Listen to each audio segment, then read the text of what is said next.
दोस्तों हमारा ये प्रैक्टिस सेट पहला है, जल्दी आपको और भी प्रैक्टिस सेट मिलने वाले हैं। दोस्तों ये सभी परीक्षाओं के लिए अति महत्वपूर्ण है, चाहे वो यूपी टेट हो, सी टेट हो या अन्य किसी भी स्टेट में होने वाली परीक्षाएं जहां पर भी हिंदी पूछा जाता है। ये बहुत ही महत्वपूर्ण प्रैक्टिस सेट है, तो इसे लगाना बिल्कुल मत भूलिए। सभी क्वेश्चन को सॉल्व कीजिए और साथ में कमेंट करके ये भी बताइए कि आपने कितने क्वेश्चन सही किए हैं। चलिए हम अपने पहले क्वेश्चन की ओर चलते हैं। सबसे पहला क्वेश्चन है दोस्तों, मीनाक्षी का पर्यायवाची शब्द है। तो दोस्तों जो आपको नहीं आएगा वो आप उसे नोट करते चलिएगा, जिससे कि क्या होगा, परीक्षा में जब भी आप बैठेंगे तो यही ऐसे क्वेश्चन हैं जो कि बार बार परीक्षा में पूछे जाते हैं। ठीक है, तो मीनाक्षी का पर्यायवाची शब्द कौन सा है दोस्तों? इसका आंसर क्या होगा? इसका आंसर है दोस्तों ऑप्शन बी, दुर्गा। ठीक है, तो नेक्स्ट क्वेश्चन की ओर चलते हैं। आप भी खुद से वीडियो को पॉज करके क्वेश्चन को सॉल्व करते रहिए। कौन सा शब्द नाग का पर्यायवाची नहीं है? तो नाग का पर्यायवाची कौन सा नहीं है दोस्तों? इसका आंसर क्या हो जाएगा? ऑप्शन डी, तुरंग। तो दोस्तों ये इंपॉर्टेंट है बहुत ही ज़्यादा। नाग का पर्यायवाची शब्द कौन सा होता है? सर्प आपको पता ही होगा, अहि भी होता है, विषधर भी, यानी विष को धारण करने वाला, तो वो कौन होता है? सांप ही तो होता है, नाग। तुरंग दोस्तों किसका होता है? ये भी बहुत इंपॉर्टेंट है। तो तुरंग होता है दोस्तों घोड़ा का, घोड़ा का। ठीक है, तो इसको भी नोट कर लीजिएगा। अब नेक्स्ट क्वेश्चन की ओर चलते हैं। कौन सा शब्द दैत्य का पर्यायवाची नहीं है? वेरी इंपॉर्टेंट है दोस्तों, पर्यायवाची से रिलेटेड। पर्यायवाची का वीडियो में जल्दी ट्रिक से रिलेटेड लाने वाला हूं, तो उस वीडियो को जरूर देखिएगा और चैनल को सब्सक्राइब जरूर कर लीजिए। ठीक है, तो दैत्य का पर्यायवाची नहीं है, तो कौन सा नहीं है दोस्तों? यहाँ पर हो जाएगा ऑप्शन सी आपका आंसर, भूसुर। और आंसर दोस्तों ये देखिए, राक्षस, दानव और निशाचर, ये तीनों ही दैत्य के पर्यायवाची हैं। तो दोस्तों भूसुर भी बहुत इंपॉर्टेंट है। भूसुर यानी भूमि का देवता। भू का मतलब भूमि और सुर का मतलब क्या दोस्तों? देवता। तो भूमि के देवता किसे कहा गया है? तो ये कहा गया है दोस्तों ब्राह्मण को, ब्राह्मण को। ठीक है, तो ये भी बहुत इंपॉर्टेंट है, इसको भी नोट कर लीजिएगा। नेक्स्ट क्वेश्चन की ओर चलते हैं। रूख का पर्यायवाची शब्द है, तो रूख का पर्यायवाची शब्द क्या है दोस्तों? इसका आंसर हो जाएगा आप लोगों का, क्या हो जाएगा? ऑप्शन ए, विटप। तो दोस्तों रूख जो हम बोलते हैं वो पेड़ को बोलते हैं, तो ये आपका हो जाएगा विटप, आपको जैसा कि पता ही होगा। अब इसमें एक इम्पॉर्टेंट और भी है जो कि मैं आपको बता देता हूँ, हेरम्ब। दोस्तों ये बहुत ही इंपॉर्टेंट, अक्सर परीक्षा में आता है। तो हेरम्ब किसका पर्यायवाची है दोस्तों? ये है गणेश भगवान का। आप लोगों में से बहुत से लोगों को पता भी होगा, जिन्हें नहीं पता है वो नोट करते चलें, क्योंकि आज का वीडियो बहुत ही इंटरेस्टिंग होने वाला है परीक्षा की दृष्टि से। ठीक है, तो कौन सा शब्द ब्रह्मा का पर्यायवाची नहीं है? तो ब्रह्मा का पर्यायवाची अक्सर पूछा जाता है परीक्षाओं में, तो ब्रह्मा का पर्यायवाची नहीं है। अब दोस्तों नहीं है पे ज़्यादा ध्यान दीजिएगा, क्योंकि अक्सर इसमें लोग गलती करते हैं। तो कौन सा नहीं है दोस्तों? कमलासन बिल्कुल होता है, तो कमलासन होगा।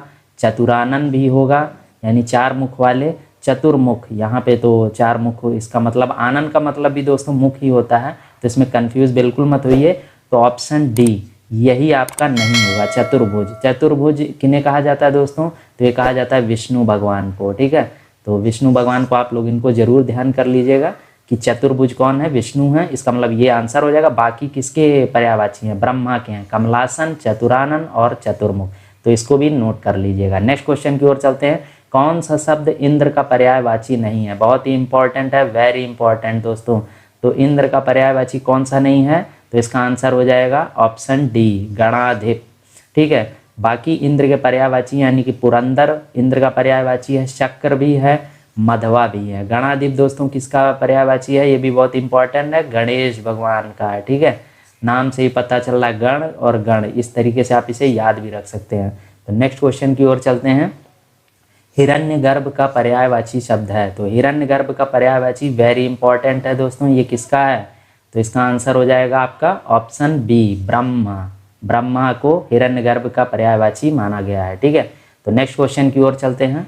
पर्यायवाची शब्द का अर्थ है, पर्यायवाची शब्द का अर्थ दोस्तों क्या होता है? विलोमवाची, विलोमवाची, समानाभास और समानार्थी। तो क्या होता है इसका आंसर दोस्तों? ऑप्शन डी, समानार्थी, क्योंकि आपको पता है सभी के समान अर्थ होते हैं, ना कि विलोम होता है। ठीक है, तो नेक्स्ट क्वेश्चन की ओर चलते हैं। निम्नलिखित में कौन सा शब्द निशीथ का पर्यायवाची नहीं है? तो दोस्तों बहुत ही इंपॉर्टेंट है, तो निशीथ का पर्यायवाची नहीं है, इस पे जरूर ध्यान दीजिएगा। तो कौन सा नहीं है? इसका आंसर हो जाएगा दोस्तों आपका ऑप्शन सी, तम। तो दोस्तों ये बाकी निशीथ जो होते हैं, रात्रि भी इसका पर्यायवाची है, रजनी, निशा, ये तीनों ही क्या हैं, निशीथ के पर्यायवाची हैं। ठीक है, नेक्स्ट क्वेश्चन की ओर चलते हैं दोस्तों। यमुना का पर्यायवाची, अब दोस्तों जो भी महत्वपूर्ण होता है मैं आपको बताते चल रहा हूँ, जिससे कि आप उसे नोट भी करते चलें अगर आपको नहीं आता है तो। ठीक है, अब जैसे यमुना का पर्यायवाची बहुत ही इंपॉर्टेंट है, तो अगर नहीं आता है तो इसको भी नोट कर लीजिएगा। तो यमुना का पर्यायवाची दोस्तों क्या है, इसका आंसर हो जाएगा आपका option D, Kalindi. Very important है दोस्तों, इसको नोट कर लीजिएगा।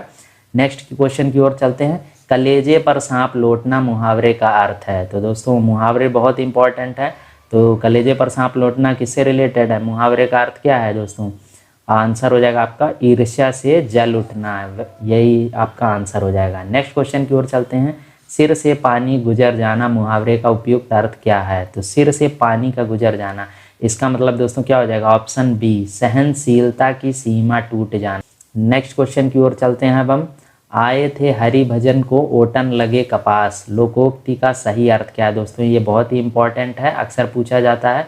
तो इसका आंसर क्या हो जाएगा आपका, आप देखिए खुद से आंसर टिक करिए, वांछित कार्य को छोड़कर अन्य कार्य में लग जाना, यही आपका आंसर हो जाएगा। ठीक है, तो जो क्वेश्चन भी आपको नहीं आता उसे नोट करते चलिए, कोई दिक्कत की बात नहीं है, आपको चीज़ें तैयार होनी चाहिए बस। अक्ल पर पत्थर पड़ना, अब अक्ल पर पत्थर पड़ने के मुहावरे का अर्थ क्या है दोस्तों, इसका आंसर क्या हो जाएगा, इसका आंसर हो जाएगा ऑप्शन सी, बुद्धि भ्रष्ट होना। ठीक है, अक्ल पर पत्थर पड़ जाना यानी कुछ सोच ना पाना, बुद्धि भ्रष्ट हो जाना बिल्कुल तरीके से।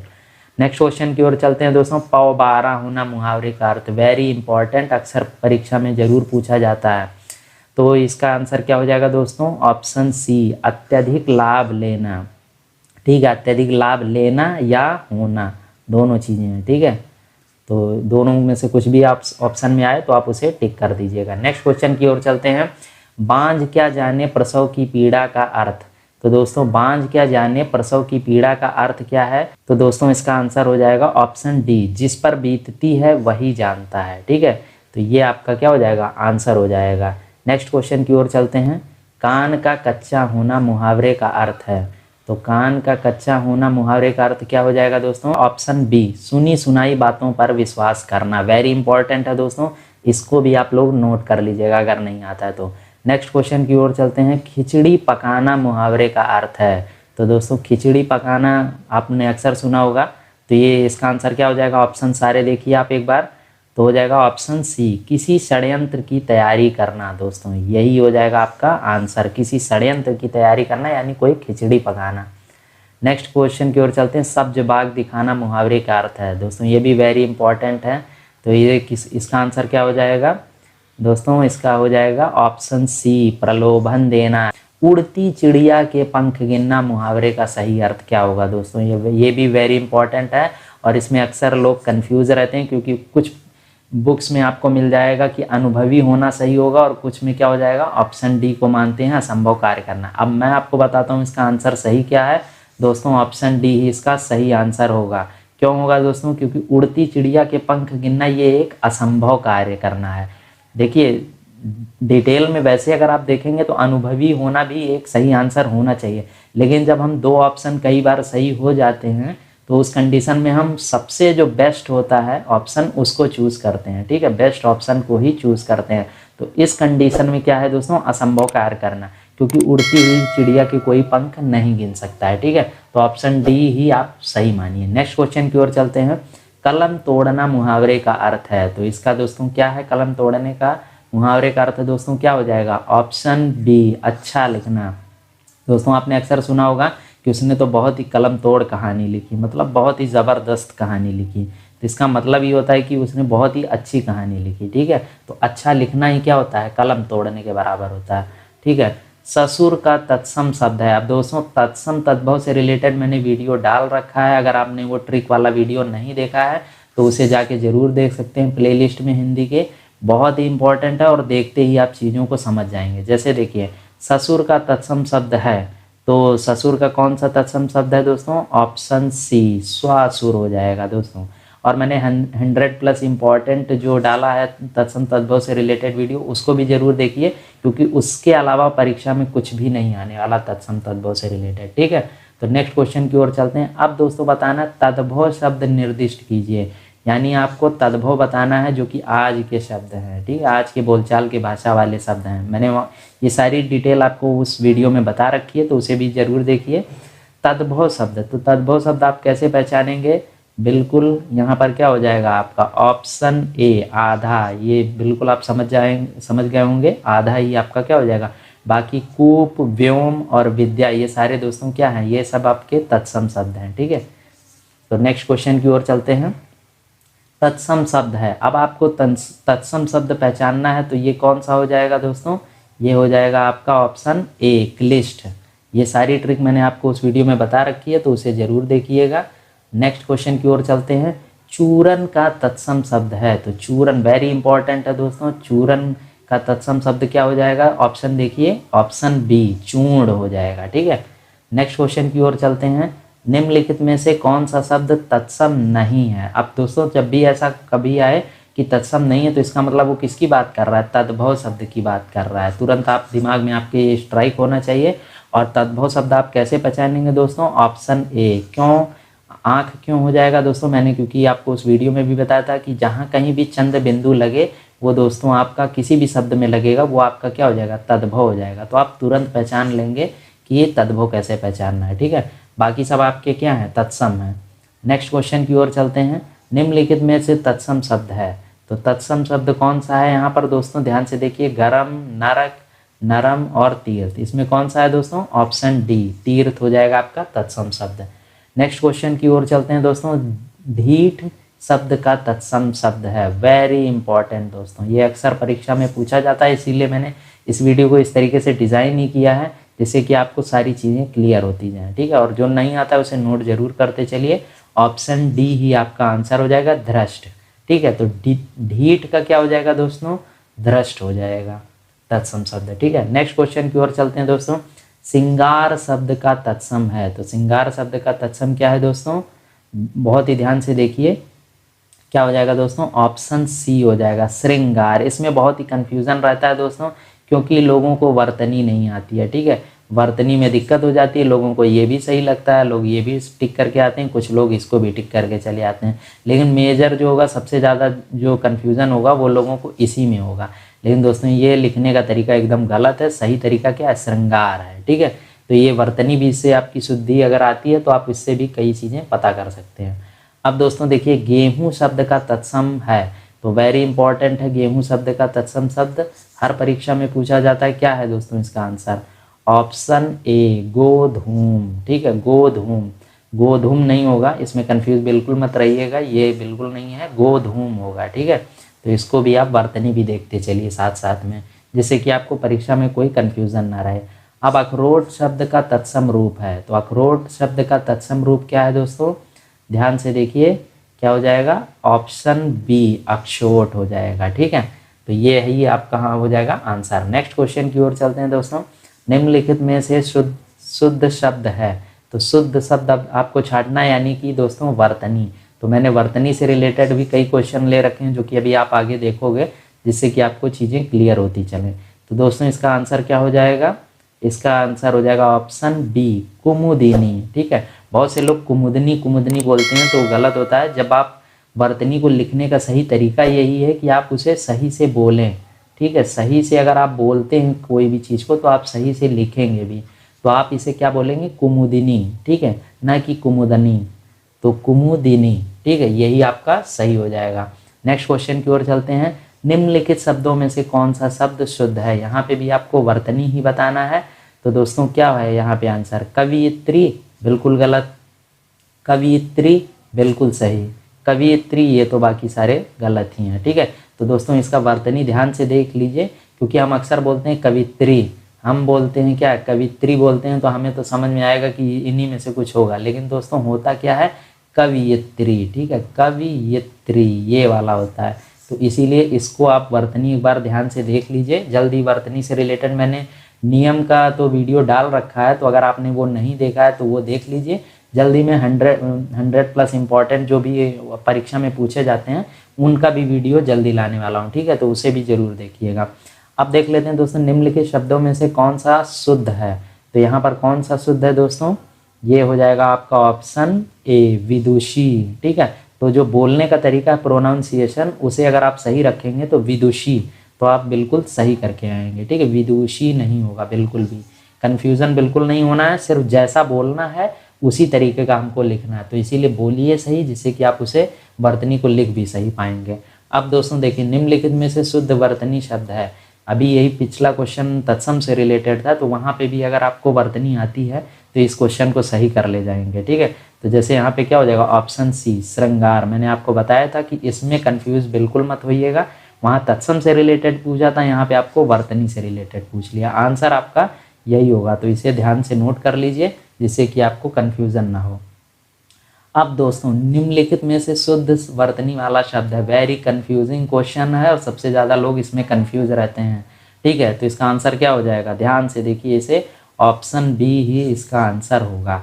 दोस्तों, इसको बोलते समय आपको यही बोलना है, उज्ज्वल, उज्ज्वल ऐसे बोलेंगे अगर, तो आपको लिखने का तरीका भी सही आ जाएगा। नहीं तो आप गलती कर बैठेंगे इसमें, आप इसे टिक लगा के आ जाएंगे, जो कि गलत है। ठीक है, आंसर क्या हो जाएगा, ऑप्शन बी, उज्ज्वल, उज्ज्वल ऐसे बोलिए तो आपका सही हो जाएगा। नेक्स्ट क्वेश्चन लेते हैं दोस्तों, इनमें से शुद्ध वर्तनी का शब्द है, कौन सा है शुद्ध वर्तनी दोस्तों, ये भी बहुत ही इंपॉर्टेंट है, वेरी इंपॉर्टेंट की श्रेणी में है ये दोस्तों। तो ये क्या हो जाएगा दोस्तों, ऑप्शन ए, हिरण्यकशिपु। बहुत से लोग इसे हिरण्यकश्यप बोलते हैं, हिरण्यकश्यप। तो दोस्तों यहीं पे गड़बड़ होती है, आप लोग दूसरा लगा के चले आते हैं, लेकिन होता क्या है दोस्तों, हिरण्यकशिपु। तो जो बोलिए वही आप लिखिए, तो आपका वर्तनी सही हो जाएगा हमेशा के लिए, ये नियम याद रखिएगा, हिरण्यकशिपु। अब दोस्तों देखिए, इनमें से अशुद्ध वर्तनी का शब्द है, तो इसमें से अशुद्ध वर्तनी छांटनी है।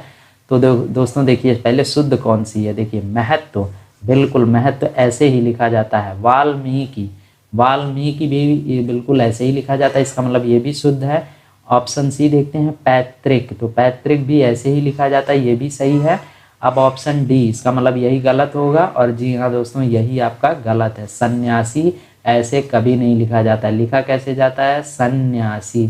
हमेशा जो है अंक की बिंदी जरूर रहेगी, चाहे वो सन्यासी लिखा जाए या आपका सन्यास लिखा जाए। ठीक है, तो हर कंडीशन में आपका अंक की बिंदी होनी जरूरी है। ठीक है, तो यही आपका हो जाएगा आंसर।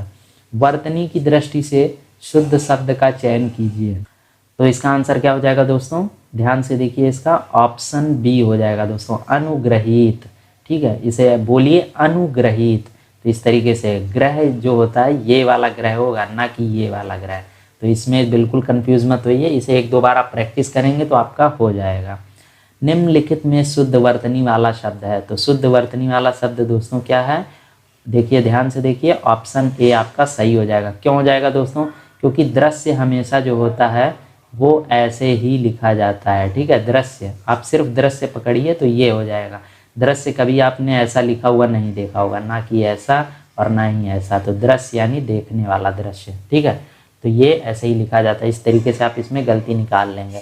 शुद्ध वर्तनी का चयन कीजिए। अब दोस्तों, शुद्ध वर्तनी का चयन, दोष, तो त्रिदोष, तिरदोष, त्रिदोष, कौन सा सही है इसका आंसर दोस्तों, ऑप्शन बी, त्रिदोष, क्योंकि दोष हमेशा ऐसे ही लिखा जाता है।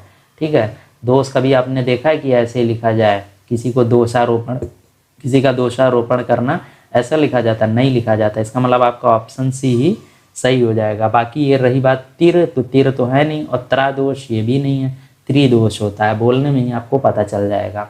अब दोस्तों, पेट की अग्नि के लिए शुद्ध शब्द वाक्य। अब दोस्तों, ये अनेक वाक्यों के लिए एक शब्द का मैंने ट्रिक से रिलेटेड वीडियो डाल रखा है, तो उस वीडियो को भी आप लोग जरूर देखिए, जिससे कि आपको पूरा कन्फ्यूज़न आपका ख़त्म हो जाएगा। ठीक है, और अगर आपको वीडियो नहीं मिलता है तो आप कमेंट करिए, हम आपको लिंक प्रोवाइड करा देंगे, उसमें भी आप उसे देख सकते हैं। तो दोस्तों, पेट की अग्नि के लिए शुद्ध शब्द क्या है, पेट की अग्नि के लिए दोस्तों है जठराग्नि।